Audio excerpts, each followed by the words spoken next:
എൻ്റെ പേര് ടീന പ്രദീപ് എന്ന്. ഞാൻ കർണാടകയിൽ മംഗലാർത്ത് നിന്ന് വരുന്നു. മംഗലാർത്ത് അഡോളെ, നെല്ലിയാടിയിലെ അഡോളയിൽ സെൻറ്റ് മേരീസ് അഡോളെ ഇടവകയിൽ നിന്ന് വരുന്നു. എനിക്ക് എൻ്റെ കൊച്ചിന് കിട്ടിയ ഒരു രോഗസൗഖ്യം പറയാൻ വേണ്ടിയാണ് ഇന്ന് ഈ ആൾത്താരെ, പരിശുദ്ധമ്മ ജീവനോട് പ്രത്യക്ഷപ്പെട്ട് ഈ ആൾത്താരെ വന്ന് നിൽക്കുന്നത്. എൻ്റെ മൂത്ത മോനാണ് ഇത്, ആസ്റ്റൻ എന്ന് പറഞ്ഞുകൊണ്ട്.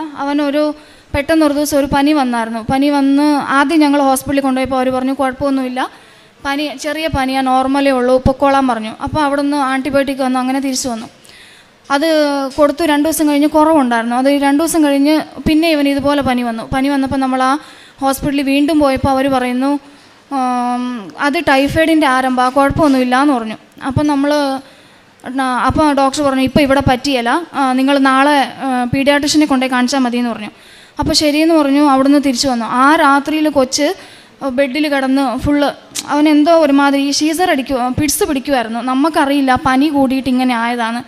പക്ഷേ പനി കൂടി അവൻ്റെ തലയുടെ ഞരമ്പുകളെല്ലാം ഇങ്ങനെ പൊട്ടിയ പോലെ ആയിരുന്നു. അപ്പോൾ പിറ്റേ ദിവസം രാവിലെ പീഡിയാട്രിഷനെ കൊണ്ടു കാണിച്ചപ്പോൾ അവരാണ് പറഞ്ഞത് ഇങ്ങനെ ആയിട്ടുണ്ട് കൊച്ചിന് അവനിപ്പോൾ തന്നെ കോമയിലാണുള്ളത്, അവനൊന്നും ചെയ്യാൻ പറ്റത്തില്ല എന്ന് പറഞ്ഞു. അവൻ തന്നെ മൂത്രം ഒഴിക്കുന്ന പറയുന്ന, അവനൊന്നും മിണ്ടുന്നില്ല, ഒന്നുമില്ല, തന്നെത്താനെ മൂത്രമൊക്കെ തന്നെ അങ്ങ് പോവുക.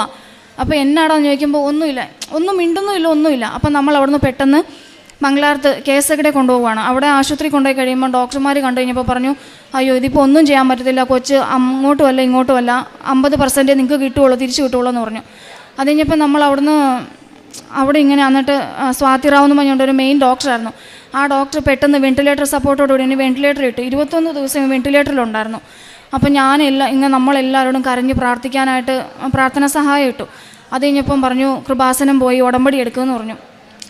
അപ്പോൾ ആദ്യമൊന്നും അതങ്ങനെ ഇത്രയാക്കി എടുത്തില്ല. ഞാൻ അവിടുന്ന് തന്നെ ഓൺലൈനായിട്ട് ഉടമ്പടി എടുത്തു എന്ന് പറഞ്ഞാൽ സെപ്റ്റംബർ 16 2024 സെപ്റ്റംബർ 16 ഞാൻ ഓൺലൈൻ ഉടമ്പടി എടുത്തു. അതിനകത്ത് ഇങ്ങനെ അവരെല്ലാ ടെസ്റ്റുകളും ചെയ്യുന്നു. ടെസ്റ്റിനകത്തൊന്നും ഇവനൊരു കുഴപ്പമില്ല, ഒന്നുമില്ല. കൊച്ചി ഈ മരുന്നുകളോടൊന്നും പ്രതികരിക്കുന്നില്ല, ഇങ്ങനെ വെന്റിലേറ്റർ സപ്പോർട്ടോടെ ഇങ്ങനെ കിടക്കുക. അത് കഴിഞ്ഞ് ഞാൻ ലാസ്റ്റ് സെപ്റ്റംബർ 25 ഇവിടെ വന്ന് ഉടമ്പടി എടുത്ത് ഞാൻ ആദ്യത്തെ എൻ്റെ നിയോഗം എഴുതിയിട്ടത് എൻ്റെ കുഞ്ഞിൻ്റെ രോഗസൗഖ്യത്തിന് വേണ്ടിയിട്ടായിരുന്നു. അപ്പം രോഗസൗഖ്യത്തിന് വേണ്ടി എഴുതിയിട്ടു. ഞാനൊരു ബുധനാഴ്ച ഇവിടെ വന്നു. ഞാൻ ജോസഫ് അച്ഛനെ വന്ന് കണ്ടായിരുന്നു പ്രാർത്ഥിക്കാനായിട്ട്. പ്രാർത്ഥിച്ചു. ഒരു ഫോട്ടോ ഉണ്ടായിരുന്നു, ആ ഫോട്ടോ കാണിച്ചു ഈശോയുടെ അടുത്ത് വെച്ച് എന്നെ കൊണ്ട് അച്ഛൻ ചെന്ന് പ്രാർത്ഥിച്ചു. അത് കഴിഞ്ഞിട്ട് എനിക്ക് ഇവിടുന്ന് വെഞ്ചിരിച്ച ഉടമ്പടി തൈലവും അതും എണ്ണയെല്ലാം കിട്ടിയായിരുന്നു. ഞാനത് ബുധനാഴ്ച വ്യാഴാഴ്ചയും കഴിഞ്ഞ് വെള്ളിയാഴ്ച അവിടെ ചെന്ന് കൊച്ചിൻ്റെ അടുത്ത് പോയി അവനെ തൊട്ട് പ്രാർത്ഥിക്കാൻ തുടങ്ങി. കാശുരൂപം അവൻ്റെ ബെഡിൻ്റെ സൈഡിൽ കെട്ടിയിട്ടു. അപ്പം ഡോക്ടർമാർക്ക് പിന്നെ ഇവനിങ്ങനെ ചെറുതായിട്ടൊരു അനക്കമൊക്കെ വെച്ച് തുടങ്ങി. അപ്പം ഞാൻ ഞായറാഴ്ച ഈ 2:30 ഞാൻ ഇന്ന് ഈ പ്രത്യക്ഷീകരണ പ്രാർത്ഥന ചൊല്ലും ഇവൻ്റെ അടുത്തിരുന്നു. അപ്പം ഞാൻ പറഞ്ഞു എൻ്റെ അമ്മ, ഞാൻ അമ്മയുടെ അടുത്ത് വന്നല്ലേ, എനിക്ക് എന്തെങ്കിലും ഒരു ചെറിയ മാറ്റം എൻ്റെ കുഞ്ഞിനുണ്ടെന്നൊന്ന് കാണിച്ചു തരണേന്ന് പറഞ്ഞു. അത് കഴിഞ്ഞപ്പം അന്നൊന്നും ഒരു കുഴപ്പമില്ല, അവൻ അന്നും അങ്ങനെ തന്നെ കിടക്കുക. പിറ്റേ ദിവസം ശനിയാഴ്ചയും പോയി പള്ളിയിൽ പോയി കുംസാരിച്ചു, കുർബാന സ്വീകരിച്ചു. അത് കഴിഞ്ഞ് ഞായറാഴ്ച അച്ഛനോടൊക്കെ പറഞ്ഞു. അത് കഴിഞ്ഞപ്പോൾ ഞായറാഴ്ച രാവിലെ എന്നോട് ചേട്ടായി വിളിച്ച് പറയുക, അല്ല എന്നോടല്ല, എനിക്ക് ഇവൻ്റെ സ്കൂളിൽ നിന്ന് ഇവൻ്റെ മാമാണ് വിളിച്ച് പറഞ്ഞത് കൊച്ചിന് എന്തെങ്കിലും മാറ്റം ഉണ്ടെന്ന് വെച്ചപ്പോൾ ഞാൻ പറഞ്ഞു ഒരു കുഴപ്പമില്ല, അവൻ അങ്ങനെ തന്നെ കിടക്കുവാന്ന് പറഞ്ഞു. അപ്പോൾ ആ മാം പറഞ്ഞു അയ്യോ അവൻ കണ്ണ് തുറന്നല്ലോ എന്ന് പറഞ്ഞു. അപ്പം ഞാൻ പെട്ടെന്ന് പള്ളിയിൽ നിന്ന് തിരിച്ച് വീട്ടിൽ വന്ന് ചേട്ടന്മാരൊക്കെ ഉണ്ട്, അവരുടെ കൂടെ ഞാൻ ഹോസ്പിറ്റലിൽ വന്നു കഴിഞ്ഞപ്പോഴാണ് കൊച്ച് കണ്ണ് തുറന്ന് എന്തെങ്കിലും നമ്മളിങ്ങനെ പറയുമ്പോൾ നമ്മളോട് റെസ്പോണ്ട് ചെയ്യും. ഇല്ലെങ്കിൽ അവൻ എന്ത് മിണ്ടിയാലും ഒരു അനക്കമില്ല, ഇങ്ങനെ അങ്ങ് കിടക്കുമായിരുന്നു. അത് കഴിഞ്ഞപ്പോൾ റെസ്പോണ്ട് ചെയ്യാൻ തുടങ്ങി. അങ്ങനെ റെസ്പോണ്ട് ചെയ്തു. കുറച്ച് ദിവസം അവൻ ആ വെന്റിലേറ്ററിൽ കിടന്നുള്ളൂ. പിന്നെ പെട്ടെന്ന് അവർ പറഞ്ഞു കുഞ്ഞു ചെറുതായതുകൊണ്ട് 7 വയസ്സേ ഉള്ളൂ. അപ്പോൾ അവന് ഒത്തിരി നാൾ ഓക്സിജൻ മൂക്കിൽ കൂടെ കൊടുത്തെങ്കിൽ ഈ തൊണ്ടയിൽ ഇത് ഒന്ന് ചെയ്യാൻ, പിന്നെ അവൻ്റെ സൗണ്ട് പോകുമെന്ന് പറഞ്ഞു. അപ്പം അപ്പോൾ അവർ ചോദിച്ചു ട്രക്കിയോസ്റ്റമി ട്യൂബ് ഇടാമെന്ന് പറഞ്ഞു. അങ്ങനെ 10 ദിവസം കഴിഞ്ഞപ്പോൾ അവൻ്റെ തൊണ്ടയിൽ കൂടെ ഈ ട്രക്കിയോസ്റ്റമി ട്യൂബ് പോലെ ഇട്ടായിരുന്നു. പിന്നെ കുറച്ച് ദിവസം കഴിഞ്ഞ് 2-3 ദിവസം കഴിഞ്ഞപ്പോഴേക്കും അവർ പറഞ്ഞു ഇനി കുഴപ്പമൊന്നും ഇല്ലയെന്ന് പറഞ്ഞ് ആ ട്യൂബുകളെല്ലാം അടപ്പിച്ചു, എല്ലാം ചെയ്തു. അങ്ങനെ സെപ്റ്റംബർ ലാസ്റ്റ് ഒക്ടോബർ 1st വീക്കോടുകൂടി ഞങ്ങൾ ഡിസ്ചാർജ് ചെയ്ത് ഒരു 2-3 ദിവസം അവർ പറഞ്ഞു ഒരു ഒബ്സർവേഷന് വേണ്ടി വാർഡിൽ നിൽക്കാൻ പറഞ്ഞു.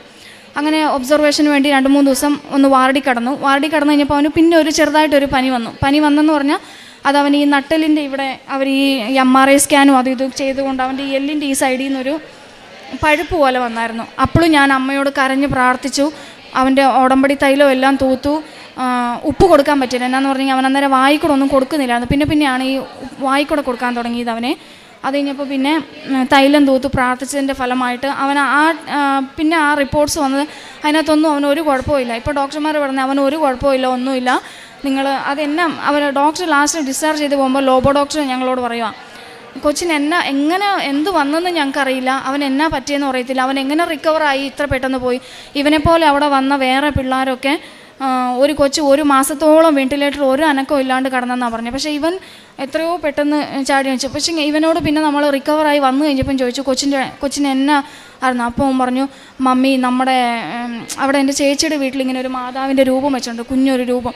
അപ്പോൾ എന്നോട് പറഞ്ഞു, മമ്മി ആ അമ്മ എൻ്റെ അടുത്ത് വന്നായിരുന്നു, എന്നെ ഇങ്ങനെ തൊട്ടായിരുന്നു എന്ന് പറഞ്ഞു. അപ്പോൾ ഈ അത് കഴിഞ്ഞപ്പോൾ അവൻ പറഞ്ഞു, അമ്മ വന്ന് എന്നെ ഇങ്ങനെ തൊട്ടിട്ട് പോയി എന്ന് പറഞ്ഞു. അപ്പം ഞാൻ ചോദിച്ചു, ഏത് അമ്മയാണ് വന്നേന്ന് ചോദിച്ചു. അപ്പോൾ അവൻ പറഞ്ഞു, ദേ ആ കളറിലുള്ള ആ അമ്മ എൻ്റെ അടുത്ത് വന്നായിരുന്നു മമ്മി എന്ന് പറഞ്ഞു. അത് കഴിഞ്ഞിട്ട് പിന്നെ അങ്ങനെ ഇപ്പം അവനൊരു കുഴപ്പമില്ല, ഒന്നുമില്ല. ദൈവത്തിൻ്റെയും പരിശുദ്ധ അമ്മയുടെയും തിരുകുമാരൻ്റെയും കാരുണ്യം കൊണ്ട് അവനൊരു കുഴപ്പമില്ലാണ്ട് ഇപ്പം. പിന്നെ ഡോക്ടർമാർ പറഞ്ഞെന്ന് പറഞ്ഞാൽ അവൻ ഇനിയിപ്പോൾ ചിലപ്പോൾ ഓർമ്മകളൊന്നും നിൽക്കത്തില്ലായിരിക്കും, അവൻ എന്നാ പറഞ്ഞതെന്ന് അവൻ അറിയത്തില്ലാന്ന്. അത് കഴിഞ്ഞപ്പം റിക്കവറായി വന്നു കഴിഞ്ഞപ്പം ഡോക്ടർമാർ തന്നെ അവനെ കൊണ്ട് പേരൊക്കെ എഴുതിപ്പിച്ച് ചോദിച്ചു എത്രാം ക്ലാസ്സിലാണെന്ന് ചോദിച്ചു. അതെല്ലാം പറഞ്ഞു. അവൻ്റെ ടീച്ചേഴ്സ്മാരും അവൻ്റെ സ്കൂളിലെ ഫാദറൊക്കെ അവനെ കാണാൻ വന്നു. ആ സമയത്തൊക്കെ എല്ലാവരും ഡോക്ടർമാർ പറഞ്ഞു, അവനൊന്നും ഓർമ്മ കാണില്ല കേട്ടോ എന്ന് പറഞ്ഞു, പഴയതൊന്നും ഓർമ്മ കാണത്തില്ല എന്ന് പറഞ്ഞു. അപ്പം നമ്മൾ പഴയ കാര്യങ്ങളൊക്കെ ചോദിക്കുമ്പോൾ എൻ്റെ മാതാവിൻ്റെ കൃപ കൊണ്ട് അവന് ഒരു കുഴപ്പമില്ലാണ്ട് അവൻ്റെ കാര്യങ്ങളെല്ലാം പറയാൻ തുടങ്ങി. പിന്നെ അവർ പറഞ്ഞു പെട്ടെന്ന് സ്കൂളിലൊന്നും വിടരുത് എന്ന് പറഞ്ഞു. അപ്പോൾ അത് പിന്നെ ഒരു ടെൻഷനായിരുന്നു. അത് കഴിഞ്ഞപ്പം പിന്നെ പഠിച്ചതെല്ലാം മറന്നു കാണുമെന്ന് ചോദിച്ചു.